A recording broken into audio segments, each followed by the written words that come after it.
The house dates back to 1811. We did a major renovation in 2017, and since then, been working through it room by room as things have been needed. Upstairs, the living room was actually in good shape, but the finish was starting to wear, the lacquer was thinning, and it felt like a good moment to do a refresh, using my favorite product, Rubio Monocoat White. I did the room in two stages. Moving everything to one side, the job itself is slow but surprisingly satisfying. The hardest part is the downtime.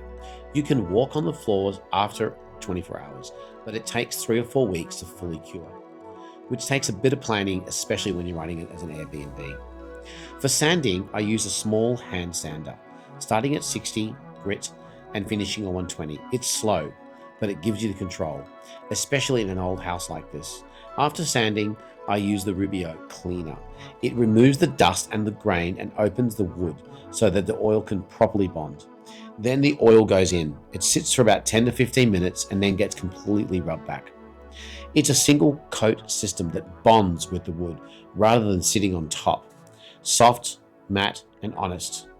It just feels about right for a house that's been standing for 200 years.